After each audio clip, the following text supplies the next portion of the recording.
ರೇಣುಕಾಸ್ವಾಮಿ ಹತ್ಯೆ ಪ್ರಕರಣಕ್ಕೆ ಸಂಬಂಧಪಟ್ಟಂತೆ ಹತ್ಯೆ ದಿನ ಚಿಕ್ಕಣ್ಣ ಅವರು ದರ್ಶನ್ ಜೊತೆ ಇದ್ರು ಅನ್ನೋ ಮಾಹಿತಿ ಮೇರೆಗೆ ಈಗ ಪೊಲೀಸರು ಅವರ ವಿಚಾರಣೆಯನ್ನ ಕೂಡ ನಡೆಸಿದ್ದಾರೆ. ಹತ್ಯೆ ದಿನ ದರ್ಶನ್ ಜೊತೆ ಚಿಕ್ಕಣ್ಣ ಪಾರ್ಟಿ ಮಾಡಿದ್ರು ಅನ್ನೋ ವಿಚಾರಣೆಗೆ ಸಂಬಂಧಪಟ್ಟಂತೆ ಪೊಲೀಸರಿಂದ ಕಾಮಿಡಿ ಸ್ಟಾರ್ ಚಿಕ್ಕಣ್ಣ ಅವರ ವಿಚಾರಣೆಯನ್ನ ಕೂಡ ಮಾಡಲಾಗಿದೆ.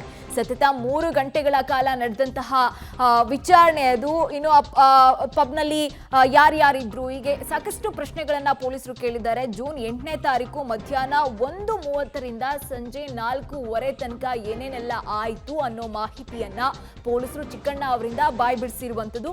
ಇನ್ನು ಸಿನಿಮಾ ವಿಚಾರ ಏನಾದ್ರೂ ನಡೀತಾ ಅಥವಾ ಬೇರೆ ಏನಾದ್ರೂ ಚರ್ಚೆ ಆಯ್ತಾ, ರೇಣುಕಾಸ್ವಾಮಿ ಹತ್ಯೆ ಬಗ್ಗೆ ಅಲ್ಲಿ ಏನಾದ್ರೂ ಚರ್ಚೆ ಆಯ್ತಾ, ಹೀಗೆ ಸಾಕಷ್ಟು ಪ್ರಶ್ನೆಗಳನ್ನ ಚಿಕ್ಕಣ್ಣ ಅವರಿಗೆ ಪೊಲೀಸರು ಇವತ್ತು ಕೇಳಿರುವಂಥದ್ದು.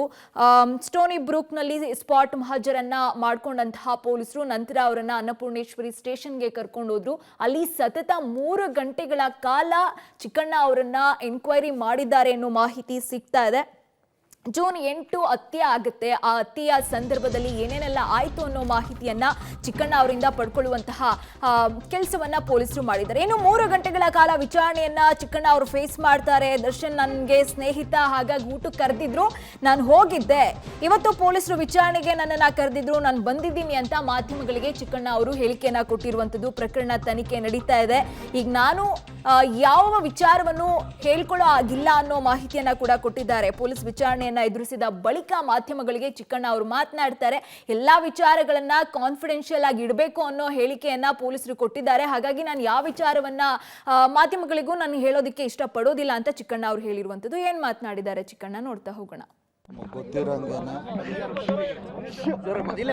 ಈಗ ಅವ್ರು ಗೊತ್ತಿರಂಗೇನೆ ಯಾವಾಗಲೂ ನಾವು ಊಟಕ್ಕೆ ಸೇರ್ತಾ ಇದ್ವಿ.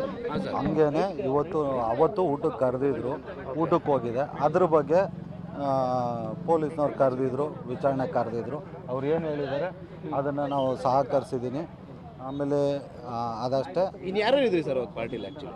ಸರಿ ಸರ್, ಇದು ಇನ್ನೂ ತನಿಖೆಯಲ್ಲಿ ಇರೋದ್ರಿಂದ ಇದ್ರ ಬಗ್ಗೆ ನಾನೇನು ಜಾಸ್ತಿ ಹೇಳೋಕ್ಕೂ ಆಗಲ್ಲ. ಇವ್ರು ವಿಚಾರಣೆ ಕರೆದಿದ್ರು, ನಾನು ಅದಕ್ಕೆ